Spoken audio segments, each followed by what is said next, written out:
The concrete floor was cold against her face, and the metallic taste of blood filled her mouth.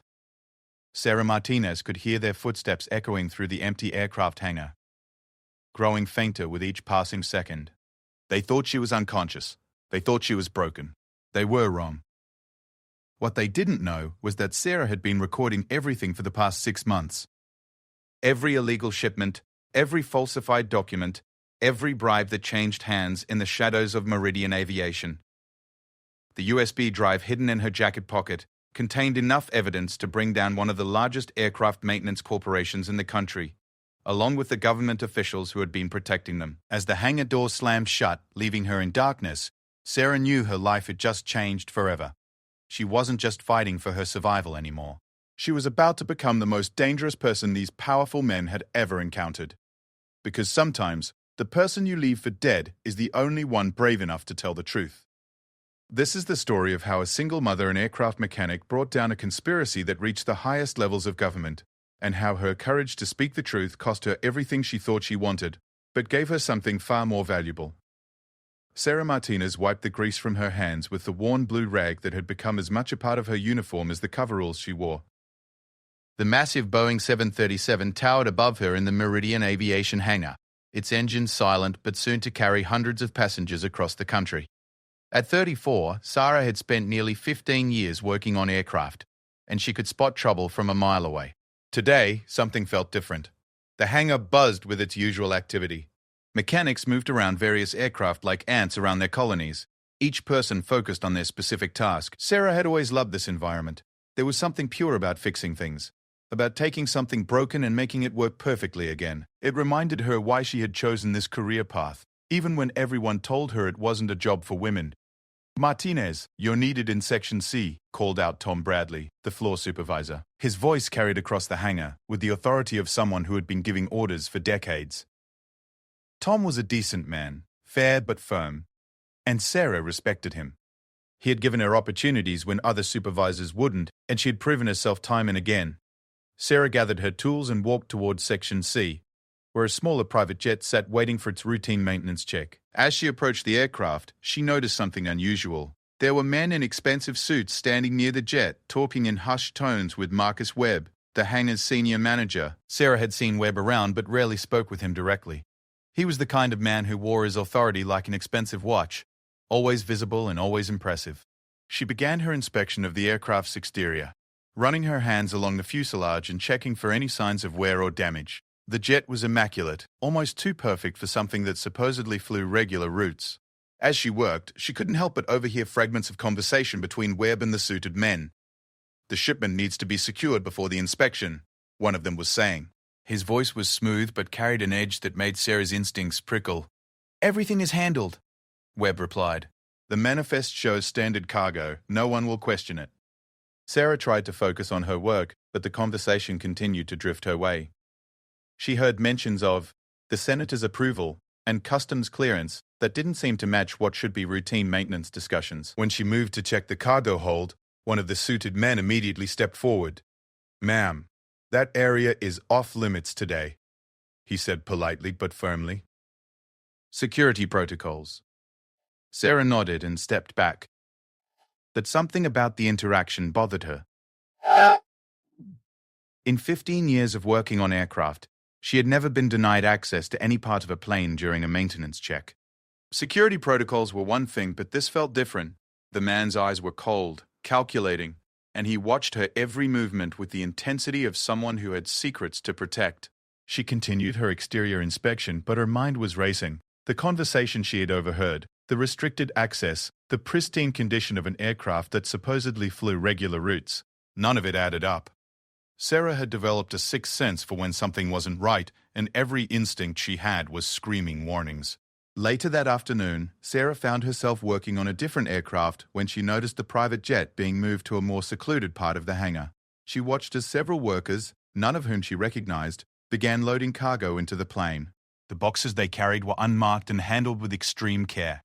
One of the workers dropped a smaller package, and Sarah saw him quickly look around to make sure no one had noticed before, carefully placing it back in its container. Her curiosity got the better of her. During her break, Sarah walked casually toward the back of the hangar, pretending to check on some stored equipment. From her vantage point, she could see the loading operation more clearly. The workers moved with military precision, and she noticed that each cargo container had small electronic devices attached to them.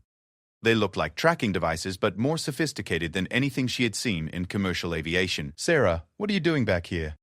The voice behind her made her jump. She turned to find Webb standing there, his expression unreadable. "Just checking on the equipment storage," she replied, trying to keep her voice casual. "Tom mentioned we might need some parts for tomorrow's job." Webb studied her for a moment, his eyes narrowing slightly. "I think you'll find everything you need in the main supply area. This section is being used for special projects right now." "Of course," Sarah said, offering a professional smile. "I'll head back to the main floor." As she walked away, she could feel Webb's eyes following her. The interaction had been polite enough, but there was an underlying threat in his tone that made her uncomfortable. Sarah had worked in male-dominated environments her entire career and had developed a keen sense for when she was being warned off something. That evening, as she drove home to her small apartment, Sarah couldn't shake the feeling that she had stumbled onto something significant. She thought about her daughter Emma, who was staying with her grandmother for the week while Sarah worked extra shifts to cover the rent.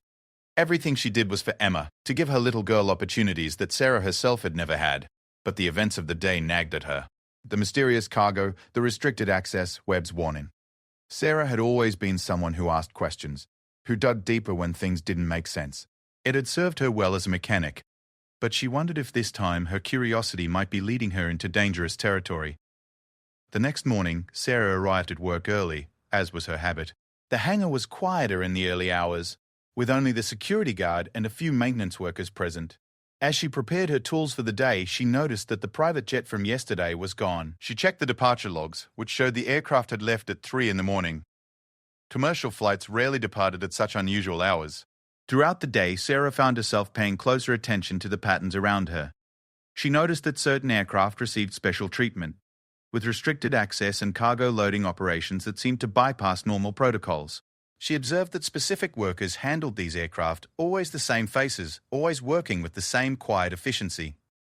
During lunch, Sarah sat with Janet Richards, a longtime mechanic who had been at Meridian Aviation for over 20 years. Janet was known for her sharp wit and her encyclopedic knowledge of everything that happened in the hangar. "Janet, have you noticed anything unusual about some of the private jets lately?" Sarah asked, trying to sound casual. Janet looked up from her sandwich, her expression becoming guarded. "What do you mean by unusual?" "I don't know, just different protocols, restricted access, that sort of thing." Janet was quiet for a moment, then leaned forward slightly. "Sarah, can I give you some advice? In this business, sometimes it's better to focus on your own work and not ask too many questions about things that don't concern you." The warning was gentle but clear. Janet's eyes conveyed a message that went beyond her words. She knew something, but she wasn't willing to share it. More importantly, she was trying to protect Sarah from whatever she might discover. But Sarah's mind was already made up. She had spent too many years accepting things at face value, trusting that others were handling the important decisions. The conversation with Janet only confirmed that there was something worth investigating, something that people were actively trying to keep hidden. That afternoon, Sarah volunteered to work late, offering to complete some routine maintenance tasks that could easily wait until the next day. As the hangar emptied and the evening shift took over, she found herself with more freedom to observe. She watched as another unmarked jet arrived, this one larger than the previous day's aircraft. The same pattern repeated itself. Suited men appeared, cargo was loaded under strict security, and normal maintenance protocols were ignored. But this time, Sarah was ready. She had positioned herself in a location where she could photograph the aircraft's registration number and document some of the cargo loading process using her phone. As she reviewed the images later that evening, Sarah realized she was looking at evidence of something much larger than irregular maintenance procedures. The cargo containers in her photos showed markings that suggested international shipping, but the aircraft were domestic registrations. The electronic tracking devices she had noticed were more sophisticated than anything used for normal cargo shipments. Sarah spent the night researching aircraft regulations and cargo shipping protocols. What she discovered made her blood run cold. The activities she had witnessed appeared to violate numerous federal aviation and customs regulations. If her suspicions were correct, Meridian Aviation wasn't just bending the rules. They were breaking them in ways that could have serious national security implications. The next morning, Sarah arrived at work with a new sense of purpose. She had always been meticulous in her work, but now she began documenting everything she observed. She started keeping notes on her phone, recording dates, times, aircraft registrations, and personnel involved in the suspicious activities. Her breakthrough came 3 days later, when she overheard a phone conversation that changed everything. She was working underneath an aircraft when Webb answered his phone nearby, apparently not realizing she could hear every word. "The senator is asking questions," Webb said into the phone. "He wants assurance that the operation won't be traced back to his office." Sarah held her breath, straining to hear more. "Tell him the customs documentation is clean. As far as anyone knows, we're shipping aircraft parts to South America. The real cargo will be transferred before it reaches the inspection point." The conversation continued for several more minutes, with Webb discussing shipping schedules, payment transfers, and coordination with what sounded like military personnel. By the time he hung up, Sarah had recorded enough information to understand that she was witnessing something far more serious than simple regulatory violations. She was looking at evidence of an organized smuggling operation that involved government officials, military personnel, and international shipping. The scale of what she had discovered was overwhelming, but Sarah knew she couldn't ignore it. Too many people's lives could be at stake, and she was the only one in a position to expose the truth. That evening, Sarah sat in her apartment staring at her notes and photographs. She thought about Emma, about the life she had built for them, about the risks of getting involved in something this dangerous. But she also thought about the principles her father had taught her, about standing up for what was right even when it was difficult. Sarah Martinez, a single mother and aircraft mechanic from a small town in Texas, was about to make a decision that would change her life forever. She was going to become a whistleblower, taking on powerful people who had everything to lose and the resources to protect themselves at any cost. She didn't know it yet, but her decision would lead her to the cold concrete floor of that hangar, bleeding and abandoned, but carrying the evidence that would ultimately bring down one of the largest conspiracy cases in recent history. For now, though, she simply knew she had to do what was right, no matter what it cost her. The next phase of her investigation would require more than casual observation. Sarah would need to get closer to the operation, document more evidence, and somehow stay safe while gathering the proof needed to expose the truth. She was walking into the most dangerous situation of her life, but she was determined to see it through. The following weeks transformed Sarah's life into a careful balance of routine work and covert investigation. She had always been an early riser, but now she arrived at the hangar before dawn, using the quiet hours to study flight manifests and cargo logs that were left unattended during shift changes. Every piece of information she gathered painted a clearer picture of the smuggling operation, and every discovery made her more determined to expose the truth. Sarah's first major breakthrough came when she discovered that the suspicious aircraft were all registered under shell companies.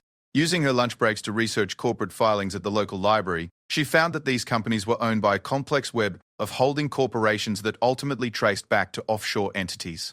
The paper trail was deliberately convoluted, designed to hide the true ownership and purpose of the aircraft. She began to understand the scope of the operation. It wasn't just about moving illegal cargo. The conspirators had created an entire network of legitimate-looking businesses to provide cover for their activities. Meridian Aviation was just one piece of a much larger puzzle that included shipping companies, logistics firms, and what appeared to be connections to defense contractors. The personal cost of her investigation was becoming apparent. Sarah found herself constantly looking over her shoulder, wondering if Webb or his associates suspected her activities. She started varying her routines, taking different routes to work and avoiding patterns that might draw attention. The paranoia was exhausting but necessary. Her relationship with her daughter Emma was suffering too.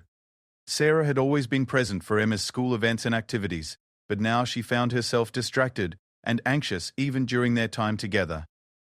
When Emma asked why her mother seemed worried all the time, Sarah struggled to find an explanation that would satisfy a 10-year-old without causing her to worry. "Mommy just has some challenges at work right now, sweetheart," Sarah told her daughter one evening as they shared dinner at their small kitchen table.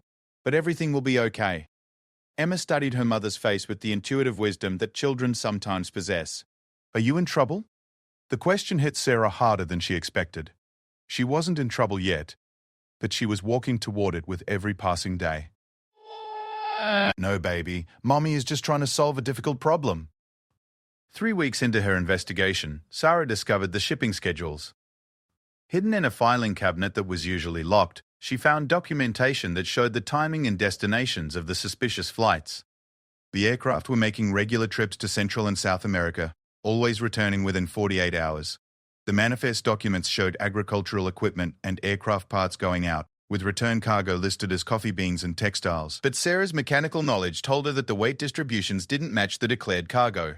Aircraft loaded with coffee beans would have different fuel consumption patterns than those carrying the heavy machinery parts listed on the manifests.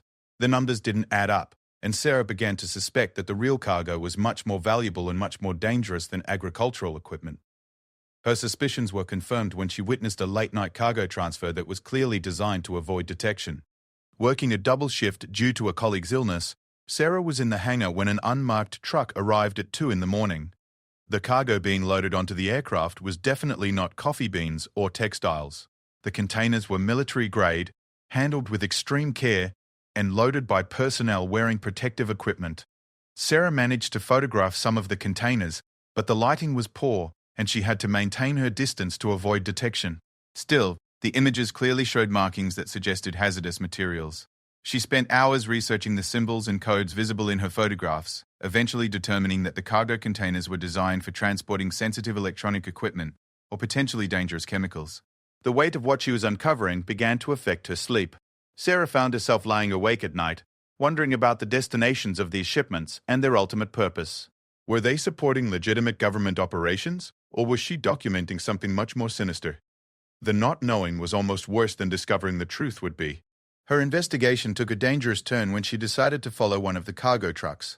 Using her car, she maintained a safe distance as the truck left the hangar complex and drove to an industrial area on the outskirts of the city. The truck disappeared into a warehouse that appeared abandoned from the outside, but Sarah noticed security cameras and what looked like armed guards positioned around the perimeter. She didn't dare get too close, but even from a distance she could see that the warehouse was far from abandoned.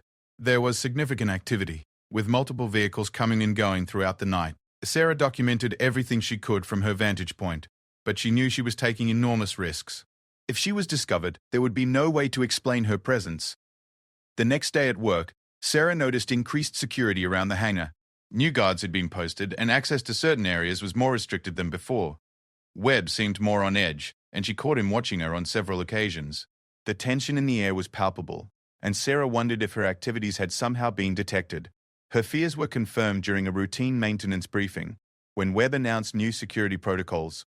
Due to increased concerns about industrial espionage, he told the assembled mechanics, all employees are reminded that photographing aircraft, cargo, or operational procedures is strictly prohibited. Anyone found violating these policies will be subject to immediate termination and possible criminal prosecution. The announcement was clearly directed at her, though Webb never made eye contact during the briefing. Sarah felt her heart racing as she realized how close she had come to being discovered. She needed to be more careful, but she also knew she was getting close to gathering enough evidence to take to the authorities. Her investigation entered a new phase when she discovered the financial records. During a late evening when the administrative offices were supposedly empty, Sarah used her maintenance access to enter the building's upper floors. She had memorized the security guard's patrol schedule and knew she had a narrow window of opportunity. Webb's office was locked, but Sarah's mechanical skills extended to basic lockpicking, a talent she had developed during her teenage years when she frequently found herself locked out of foster homes. Inside the office, she found filing cabinets full of documents that revealed the true scope of the operation. The financial records showed millions of dollars flowing through various accounts, with payments coming from sources that included government agencies, defense contractors, and what appeared to be foreign entities. The money trail was complex, but Sarah could see patterns that suggested the smuggling operation was generating enormous profits for its organizers. More disturbing were the personnel files she discovered. Webb had detailed background information on every employee at Meridian Aviation, including personal financial data, family information, and what appeared to be vulnerability assessments. Sarah's own file was among them, and she was shocked to find that it contained information about Emma's school, their apartment address, and even details about her ex-husband's gambling debts. The file also contained notes about her work performance and character assessments that were clearly being used to evaluate her as a security risk. There were comments about her tendency to ask questions and her independent nature that made it clear she was already on their radar as a potential problem. Sarah photographed as many documents as possible, working quickly to copy the most damaging evidence while keeping track of time. She made sure to return everything to its exact position, knowing that any sign of disturbance would immediately raise suspicions. As she prepared to leave Webb's office, Sarah heard footsteps in the corridor outside. She quickly shut off her phone's camera light and crouched behind the desk, her heart pounding so loudly she was sure it could be heard through the walls. The footsteps paused outside the office door, and Sarah held her breath as she listened to someone testing the door handle. After what felt like an eternity, the footsteps continued down the hallway. Sarah waited another 10 minutes before carefully leaving the office and making her way back to the hangar floor. She had gathered incredible evidence, but she had also taken enormous risks that could have exposed her entire investigation. The documents she had copied revealed that the smuggling operation was international in scope, involving coordination between American government officials and foreign interests. The cargo being shipped included advanced military technology, sensitive electronic components, and what appeared to be classified research materials. More troubling was evidence that the operation had been running for several years and involved multiple government agencies. There were references to Project Condor and coordination with friendly assets in South American governments. Sarah began to understand that she wasn't just looking at a criminal conspiracy, but potentially a covert operation that involved national security implications. Her research into the financial documents revealed connections to Senator Richard Hawthorne, a powerful member of the Senate Defense Committee who had been mentioned in Webb's phone conversation. The money trail showed payments flowing from accounts connected to Hawthorne's political organizations to the various shell companies involved in the aircraft operation. Sarah realized she was documenting evidence of government corruption at the highest levels. The implications were staggering, but so were the risks.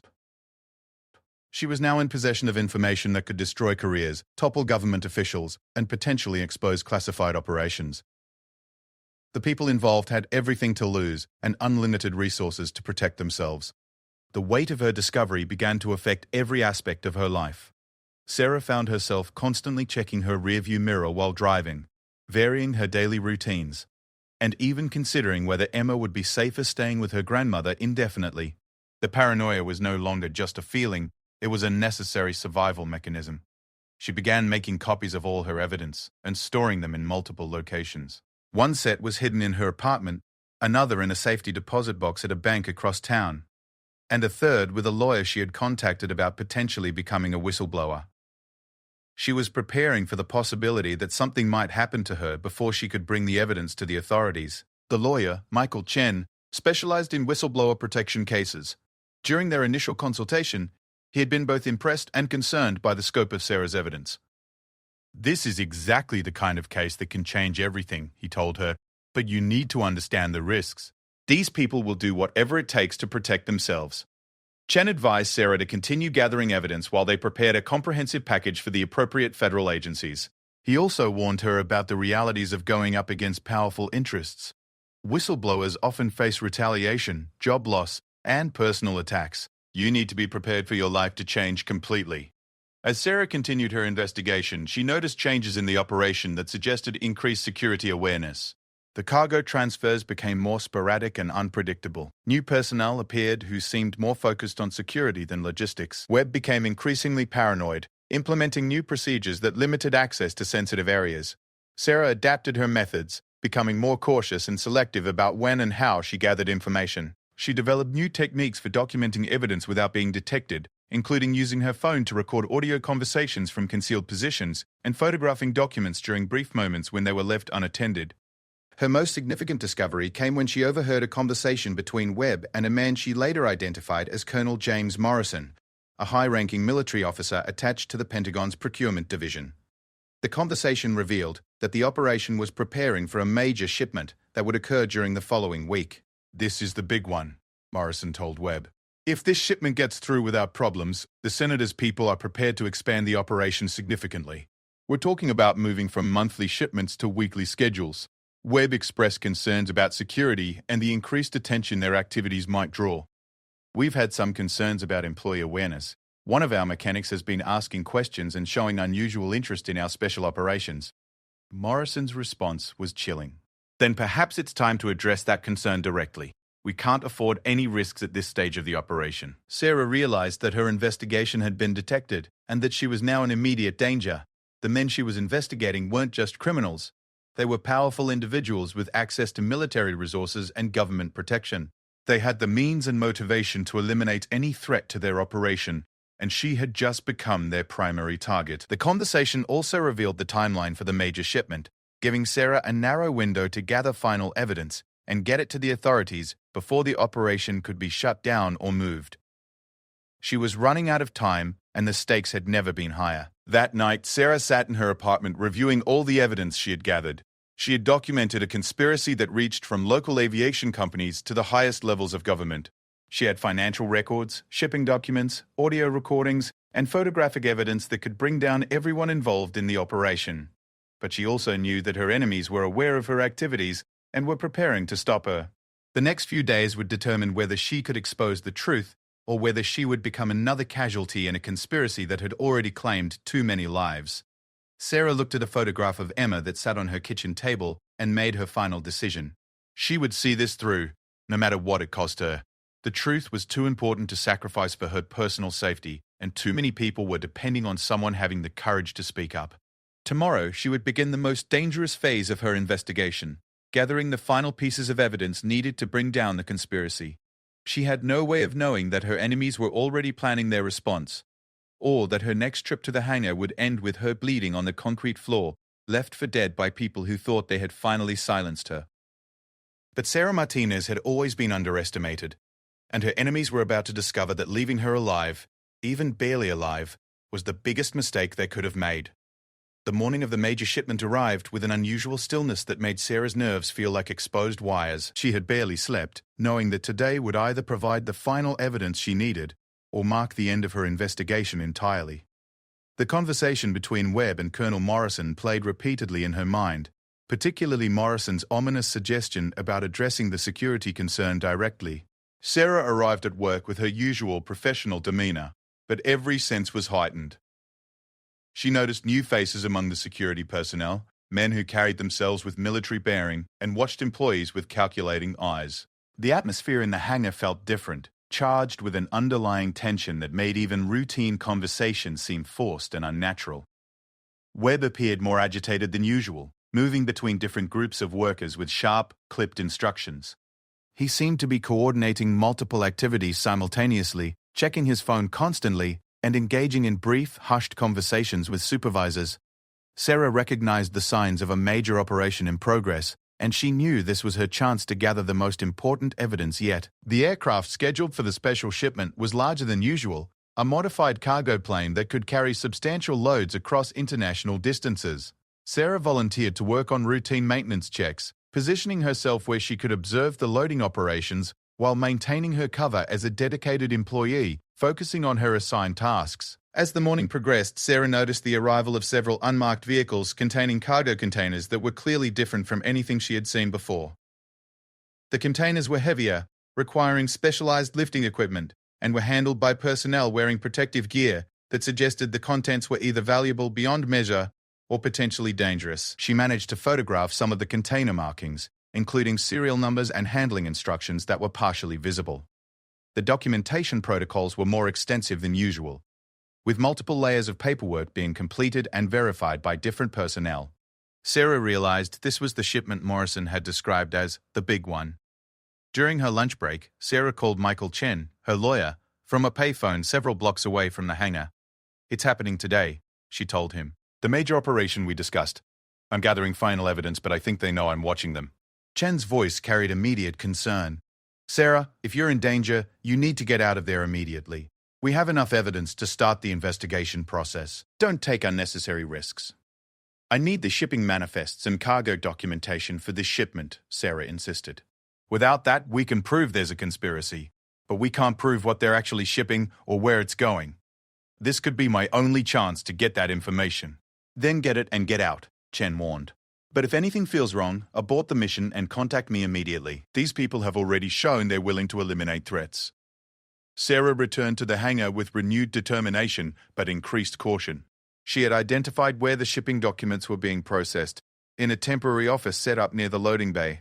The documents were being reviewed and approved by Webb personally, along with a man she now recognized as Colonel Morrison and another individual she hadn't seen before. The new man was older, well-dressed, and carried himself with the authority of someone accustomed to wielding significant power. From overheard conversation fragments, Sarah gathered that he was a government official directly connected to Senator Hawthorne's office. His presence confirmed that this operation involved the highest levels of government participation. As the afternoon wore on, Sarah noticed increased security around the loading area. The new guards were positioned strategically to monitor all approaches to the aircraft and cargo processing areas. It became clear that accessing the shipping documents would require more than casual observation. It would demand a direct infiltration of the secured area. Sarah waited until the evening shift change, when the routine chaos of personnel transition would provide cover for her movements. She had studied the security patterns and identified a brief window when the document processing area would be minimally guarded. The risk was enormous, but the potential reward justified the danger. Moving with the confidence of someone performing routine maintenance tasks, Sarah approached the temporary office during the shift change. She carried a toolbox and clipboard, maintaining the appearance of a mechanic conducting scheduled inspections. The few personnel in the area were focused on their own responsibilities and paid little attention to her presence. Inside the temporary office, Sarah found exactly what she had hoped for. The shipping manifests were spread across a desk, awaiting final approval signatures. The documents revealed destinations in Colombia and Venezuela, with cargo descriptions that clearly didn't match what was actually being loaded. According to the paperwork, the aircraft was carrying agricultural monitoring equipment and water purification systems for humanitarian aid projects. Sarah photographed every page of the documentation, working quickly but carefully to capture clear images of all relevant information.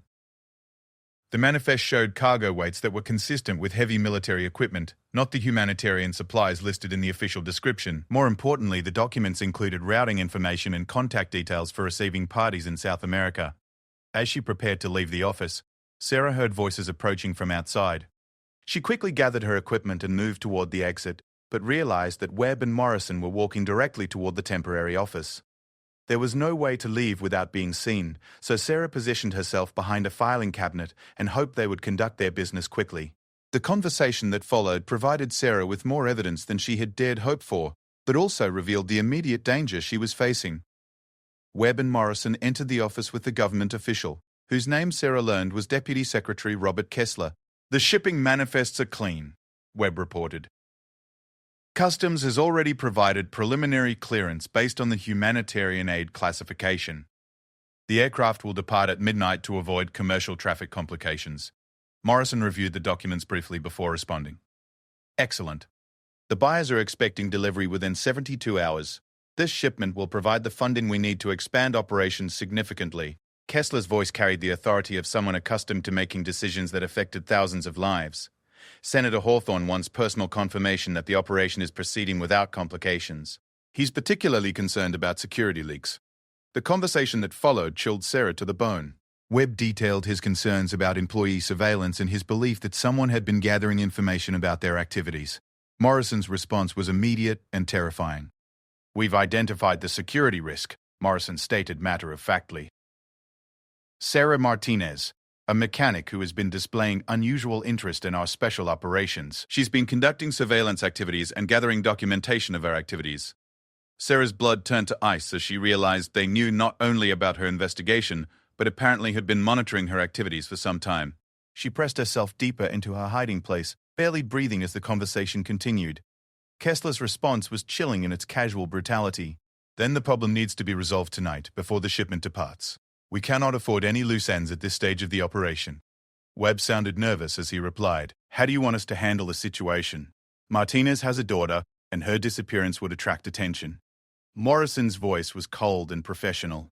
"Industrial accidents happen in aircraft maintenance facilities.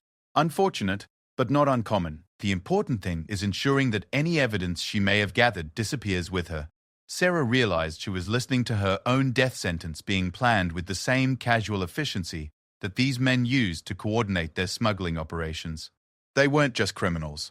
They were killers who viewed her elimination as a minor administrative task.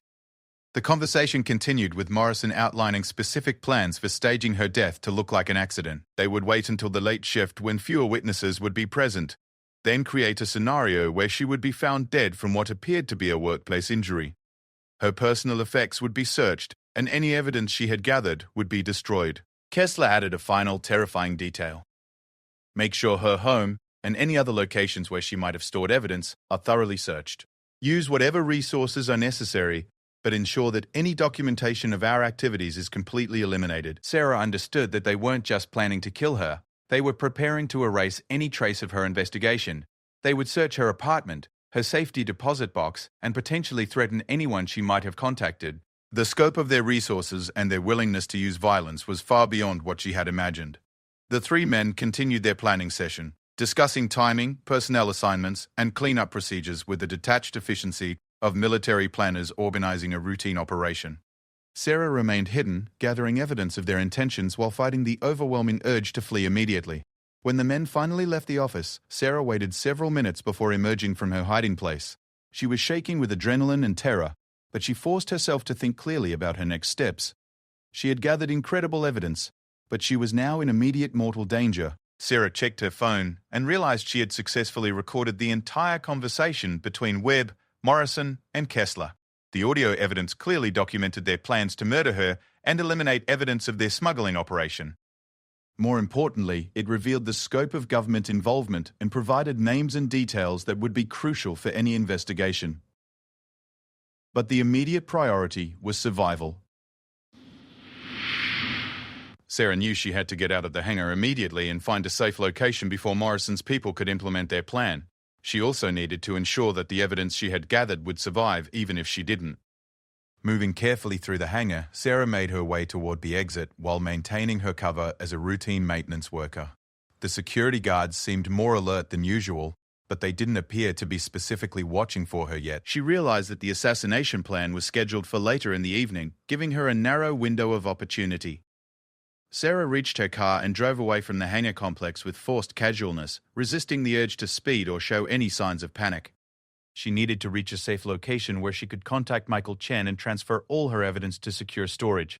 Every minute counted, but drawing attention to herself now would be fatal. As she drove toward the city center, Sarah noticed a dark sedan that seemed to be following her at a consistent distance. Her paranoia was justified. Morrison's people were already tracking her movements. The assassination plan was already in motion, and her window of escape was closing rapidly.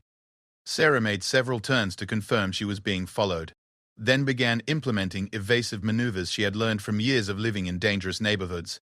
She needed to lose her tail and reach a crowded public location where she would be safer from immediate attack. The next few hours would determine whether Sarah Martinez lived to expose the conspiracy she had uncovered, or whether she would become another casualty of a criminal organization with unlimited resources and no moral boundaries.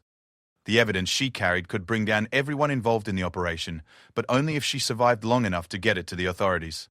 Sarah had always known this day might come, but the reality of being hunted by government agents and military officers was more terrifying than anything she had imagined.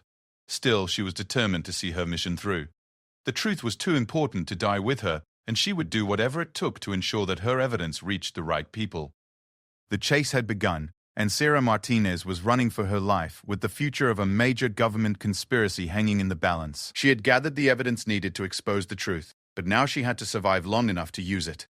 The next phase of her story would test every ounce of courage, intelligence, and determination she possessed. Unknown to her pursuers, Sarah had already taken precautions to ensure her evidence would survive even if she didn't. But surviving the next 24 hours would require all of her skills and more luck than she had any right to expect. The most dangerous part of her journey was just beginning. Sarah's hands gripped the steering wheel as she navigated through the city traffic, constantly checking her mirrors for the dark sedan that had been following her since leaving the hangar. Her mind raced through possible escape routes and safe locations, but every option seemed to carry enormous risks. The men hunting her had government resources and military training, while she had only her wits and the desperate determination of someone fighting for their life. She made a sharp turn into a busy shopping center parking lot, hoping to lose her pursuers in the maze of vehicles and pedestrians. Sarah parked quickly and grabbed her bag containing copies of the most critical evidence, then hurried into the crowded mall. The presence of hundreds of people provided temporary safety, but she knew her hunters would adapt quickly to the new environment. Finding a quiet corner near a coffee shop, Sarah called Michael Chen from her cell phone. Her voice was steady despite the terror coursing through her veins. "Michael, they know everything. They're planning to kill me tonight and destroy all evidence.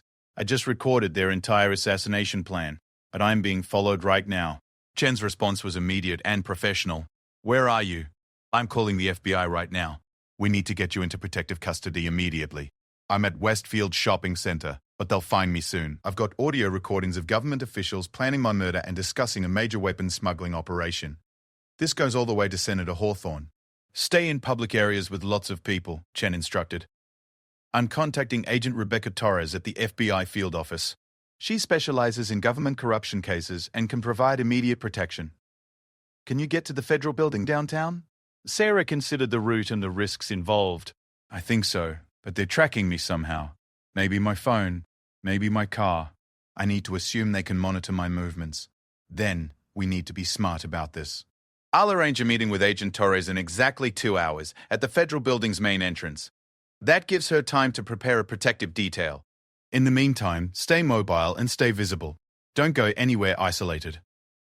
After ending the call, Sarah moved through the shopping center, using the crowds and multiple exits to confuse anyone trying to track her movements. She purchased a disposable phone from an electronics store, then found a clothing shop where she could change her appearance by buying a different jacket and a hat to disguise her profile. Her precautions proved necessary when she spotted 2 men in dark suits moving through the mall with the systematic efficiency of trained hunters. They were checking store entrances and speaking into small communication devices, clearly coordinating a search operation.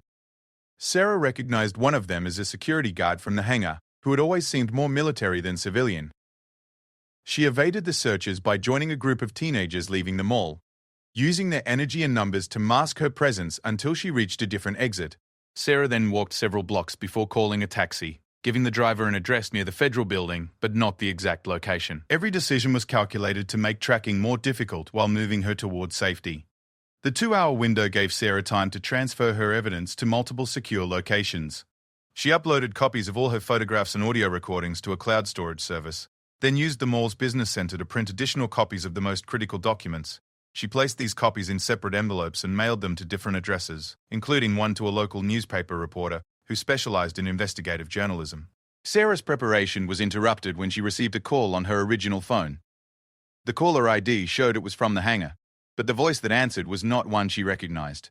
Ms. Martinez, this is Agent Johnson with the Department of Homeland Security. We understand you've gathered information about certain activities at your workplace. For national security reasons, we need to speak with you immediately. The voice was authoritative and convincing, but Sarah's instincts screamed warnings. Real federal agents would have identified themselves properly and would have arranged meetings through official channels. This was clearly an attempt to lure her into a trap. I'm sorry, but I don't have any information that would interest Homeland Security, Sarah replied carefully. I think you may have the wrong person. Ms. Martinez, we know about your surveillance activities at Meridian Aviation. We're prepared to offer you protection in exchange for your cooperation, but time is critical. Can you meet us at the hangar in 30 minutes? The request confirmed Sarah's suspicions. No legitimate federal agent would ask a potential witness to return to the location where she was in danger. This was Morrison's team, using official-sounding credentials to manipulate her into making a fatal mistake. I'm sorry, but I can't help you, Sarah said firmly before hanging up the phone. She immediately removed the battery and disposed of the phone in a trash container, eliminating any possibility of electronic tracking. The fake federal agent call revealed how sophisticated her enemies were. They had the resources to impersonate government officials and the intelligence to know exactly what approach might convince her to cooperate. Sarah realized she was dealing with professionals who had planned for multiple contingencies.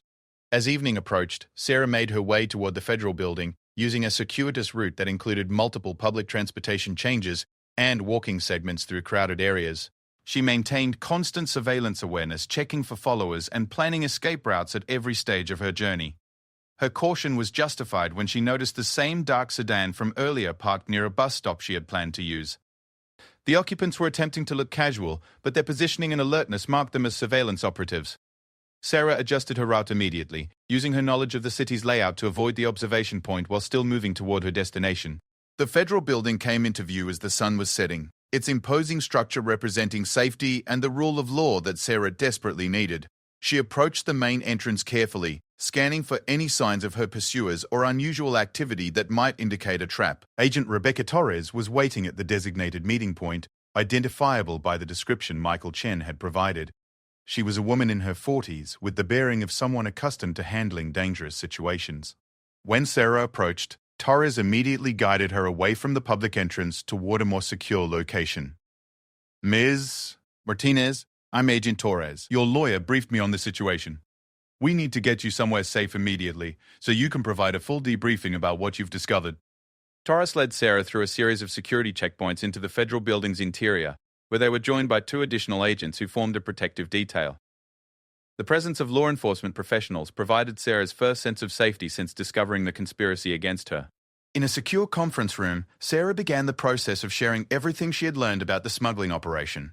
Agent Torres recorded her statement while other agents examined the evidence Sarah had gathered. The scope and quality of the documentation impressed the federal investigators, who recognized immediately that they were dealing with a major case. This is extensive evidence of violations of federal aviation regulations, customs laws, and potentially the Arms Export Control Act, Torres explained. The audio recording of the assassination plan adds charges of conspiracy to commit murder. But we need to verify some of this information before we can move forward with arrests. Sarah provided detailed explanations of how she had gathered the evidence, the timeline of her discoveries, and the specific individuals involved in the operation. The agents asked pointed questions about Webb, Morrison, and Kessler, building profiles that would support search warrants and arrest procedures. The debriefing was interrupted when Torres received an urgent phone call. After a brief, tense conversation, she turned to Sarah with grave concern. "There's been an incident at your apartment building. A gas explosion damaged several units, including yours. The preliminary investigation suggests it may not have been accidental." Sarah felt her blood run cold as she realized her enemies had moved forward with their plans despite her absence. They had attempted to eliminate any evidence she might have stored at home, and potentially kill anyone who might have had access to her information. The explosion confirmed that these people were willing to use extreme violence to protect their conspiracy. "What about my neighbors? Was anyone hurt?" Sarah asked, dreading the answer. "Several people were injured, but no fatalities have been reported. Emergency responders are still on scene, but the preliminary assessment suggests the explosion was designed to destroy evidence rather than cause mass casualties." The news filled Sarah with rage and determination. Her enemies had not only threatened her life, but had also endangered innocent people who had nothing to do with the investigation. The attack on her apartment building represented an escalation that demanded immediate response. Torres continued her briefing about the situation. "We've also received reports of suspicious activity at the bank where you have a safety deposit box. Federal agents are securing that location now, but it appears that people were attempting to gain unauthorized access to the bank's security areas." Sarah realized the scope of the conspiracy's response to her investigation. They were simultaneously attempting to eliminate her physically and erase any evidence she might have preserved. The coordination required for these multiple operations confirmed the involvement of highly trained professionals with significant resources. "We need to move quickly," Torres explained. "Based on your evidence and the current threat level, we're prepared to execute simultaneous raids on Meridian Aviation, the warehouse facility you identified, and several other locations connected to the smuggling operation. But we need your help to ensure we target the right people and secure the most critical evidence." Sarah agreed to provide whatever assistance was necessary, but she also insisted on measures to protect Emma and her grandmother. Torres arranged for protective custody for Sarah's family members, recognizing that the conspiracy might attempt to use them as leverage against her. The federal operation began to take shape as agents coordinated with multiple law enforcement agencies. The evidence Sarah had provided was sufficient to obtain search warrants for all major locations connected to the smuggling ring. More importantly, the audio recording of the assassination plan provided grounds for immediate arrests of Webb, Morrison, and Kessler. As the night progressed, Sarah watched from the federal building as the largest law enforcement operation she had ever seen began to unfold across the city. Teams of FBI agents, customs investigators, and military police prepared to simultaneously strike all known components of the smuggling network. The irony was not lost on Sarah that while her enemies had planned to kill her in an industrial accident that very night, she was instead working with federal agents to bring down their entire operation. Her survival and the evidence she had gathered were about to expose a conspiracy that reached the highest levels of government. But Sarah also knew that the most dangerous phase was still ahead. The people she was fighting had everything to lose and had already demonstrated their willingness to use lethal force to protect themselves. Even with federal protection, she remained a target for individuals with military training and government connections. As midnight approached, Agent Torres received confirmation that all teams were in position for the coordinated raids. "This is it, Ms. Martinez. In the next few hours, we're going to find out exactly how deep this conspiracy goes and who else might be involved." Sarah looked out the window toward the city lights, thinking about Emma and the life she had built for them. Everything was about to change. But for the first time in months, she felt hope that the truth would prevail over the forces that had tried to silence her. The woman who had started as a curious mechanic, asking questions about irregular procedures, was now the key witness in one of the largest government corruption cases in decades. Sarah Martinez had survived the hunt, and now it was time for the hunters to face justice. The next phase would determine whether her courage and sacrifice had been enough to expose the truth, or whether the conspiracy's reach was so extensive that even federal law enforcement couldn't contain it. But Sarah had already accomplished something remarkable. She had refused to be silenced, and she had ensured that the evidence of their crimes would see the light of day. The final confrontation was about to begin, and Sarah Martinez was ready to see it through to the end. The coordinated federal raids began at exactly 3 a.m, when Sarah's enemies had originally planned for her to be found dead in the Meridian Aviation hangar.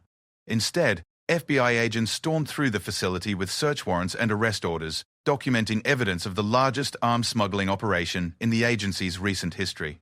Sarah watched the operation unfold from the federal building's command center, where Agent Torres had arranged for her to observe the vindication of everything she had risked her life to expose. The first arrest was swift and decisive. Marcus Webb was taken into custody at his home, still in his pajamas and completely unprepared for the reality that his criminal empire was crumbling around him. The search of his residence revealed additional financial records and communication devices that provided even more evidence of the conspiracy's scope and international connections. Colonel Morrison proved more elusive initially, apparently having been warned about the impending raids through military channels. However, FBI agents apprehended him at a private airfield where he was attempting to board an aircraft bound for a non-extradition country. His capture was particularly significant because his military credentials had provided much of the operation's legitimacy and access to classified materials. The arrest of Deputy Secretary Robert Kessler sent shockwaves through the political establishment in Washington. Federal agents executed the arrest warrant at his Georgetown residence, where they discovered a sophisticated communication center and documents that revealed connections to similar operations in multiple countries. Kessler's involvement confirmed that the conspiracy reached the highest levels of government and had been operating with official protection for several years. But the most dramatic moment came when FBI agents arrived at Senator Richard Hawthorne's office with a search warrant based on the evidence Sarah had gathered. The senator, who had built his career on promises of national security and government integrity, was forced to watch as agents seized computers, financial records, and communication devices that documented his central role in the smuggling conspiracy. Sarah felt a complex mixture of satisfaction and sadness as she watched the raids unfold. These were people who had abused the public trust and threatened her life, but their downfall also represented the collapse of an entire network of relationships and careers. Still, the evidence was overwhelming, and justice demanded that the truth be revealed regardless of the personal consequences for those involved. The warehouse facility that Sarah had discovered provided investigators with the most shocking evidence of all. Federal agents found sophisticated weapons storage areas, communication equipment for coordinating international shipments, and financial records showing that the operation had generated over $50 million in illegal profits over the past 3 years. More disturbing were the documents that revealed the ultimate destinations and purposes of the smuggled weapons.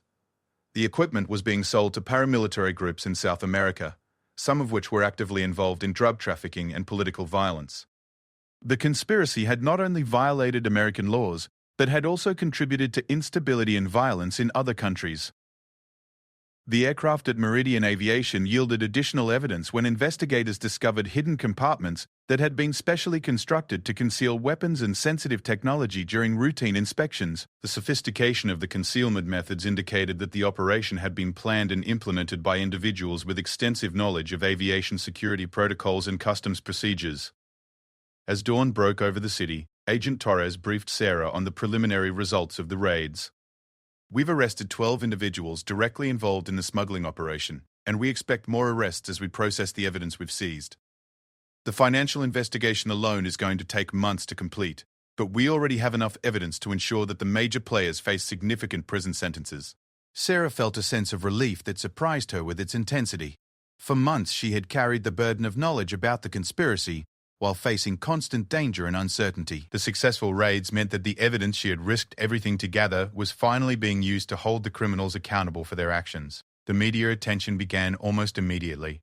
News outlets across the country picked up the story of the federal raids and the government conspiracy they had exposed. Sarah's role as the whistleblower who had triggered the investigation made her an instant public figure, though Agent Torres was careful to limit her exposure to protect her safety during the ongoing investigation. The first interview Sarah gave was to Janet Morrison, an investigative reporter for The Washington Post who had been following government corruption stories for over a decade. Morrison understood the complexities of Sarah's situation and focused on the broader implications of the conspiracy rather than sensationalizing the personal drama.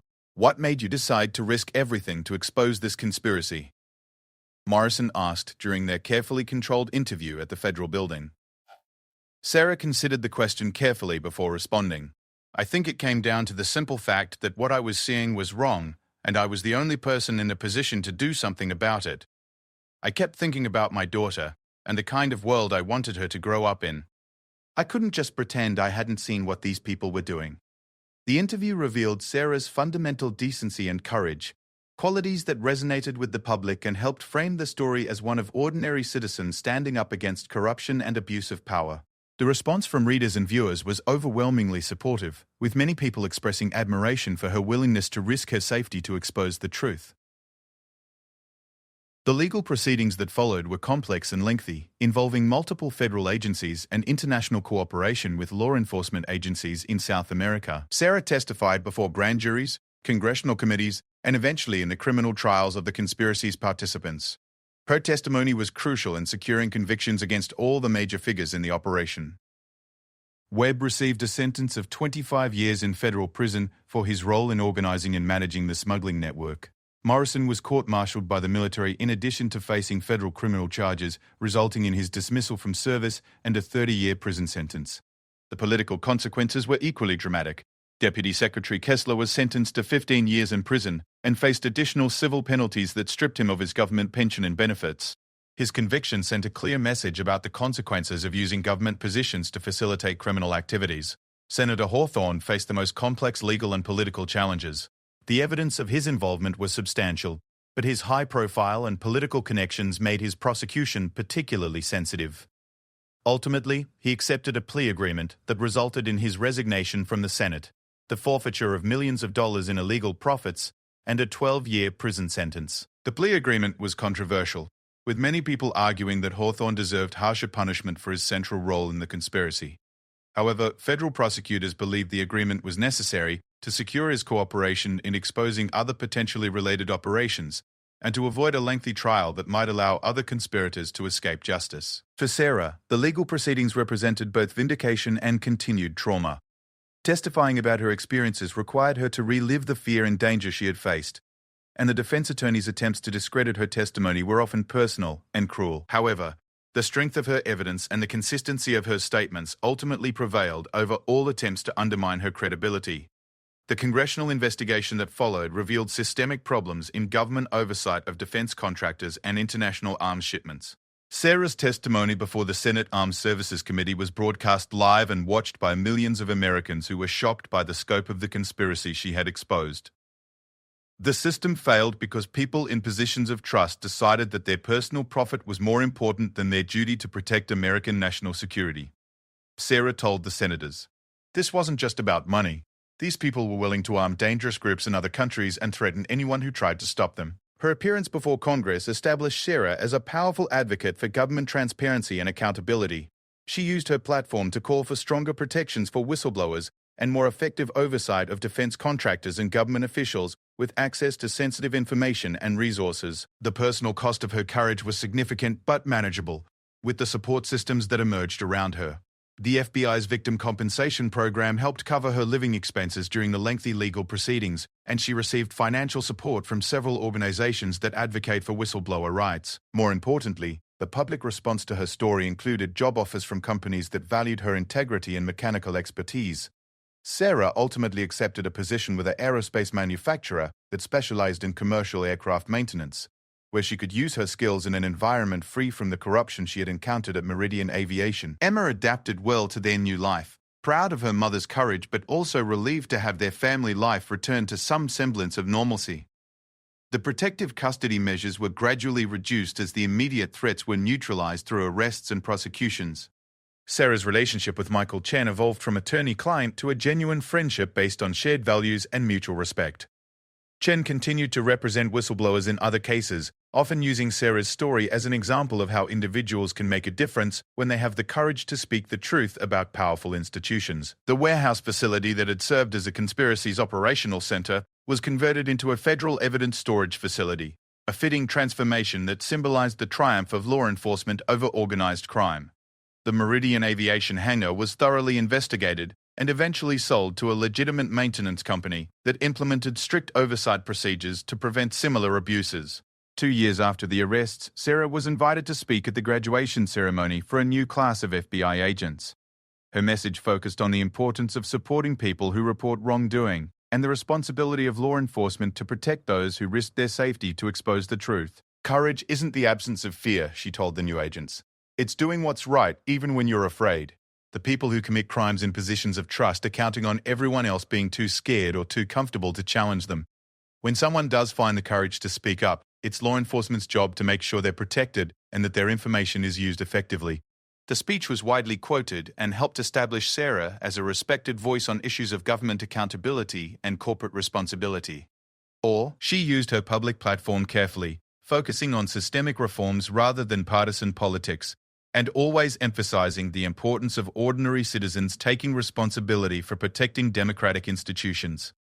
The final chapter of the conspiracy's legal consequences came when the federal government recovered over $40 million in illegal profits through asset forfeiture proceedings. A portion of these funds was used to compensate the South American communities that had been harmed by the weapons that the conspiracy had smuggled, creating a direct link between justice for the criminals and repair of the damage they had caused. Sarah's safety deposit box, which had been secured by federal agents before the conspiracy could access it, contained copies of evidence that proved crucial in several related investigations. Her foresight in preserving multiple copies of the most important documents ensured that the evidence survived all attempts to destroy it and provided law enforcement with the tools needed to build comprehensive cases against everyone involved. 5 years after that terrifying night in the federal building, Sarah Martinez had built a new life based on the principles that had guided her through the darkest period of her investigation. She had proven that individuals could challenge the most powerful institutions when they were armed with truth, courage, and the support of people committed to justice. Emma, now a teenager, often told friends that her mother was a hero who had changed the world by refusing to stay quiet when she witnessed wrongdoing. Sarah always corrected her, explaining that heroes were people who did extraordinary things, while she had simply done what any decent person should do when confronted with evidence of serious crimes. But the truth was that Sarah Martinez had accomplished something remarkable. She had faced down a conspiracy that included government officials, military officers, and wealthy criminals, and she had emerged victorious, not through violence or political maneuvering, but through careful investigation, moral courage, and an unshakable commitment to the truth. The story of the mechanic who brought down a government conspiracy became a powerful reminder that democracy depends on ordinary citizens who are willing to take extraordinary risks to protect it. Sarah had walked out of that hangar carrying their secrets, and she had used those secrets to ensure that justice prevailed over corruption and fear. In the end, they had abandoned her, bleeding in the hangar, thinking she was finished. Instead, she had just begun the most important work of her life. Sarah Martinez had discovered that sometimes the most powerful weapon against corruption is simply one person who refuses to be silenced, and who has the courage to tell the truth, no matter what it costs them.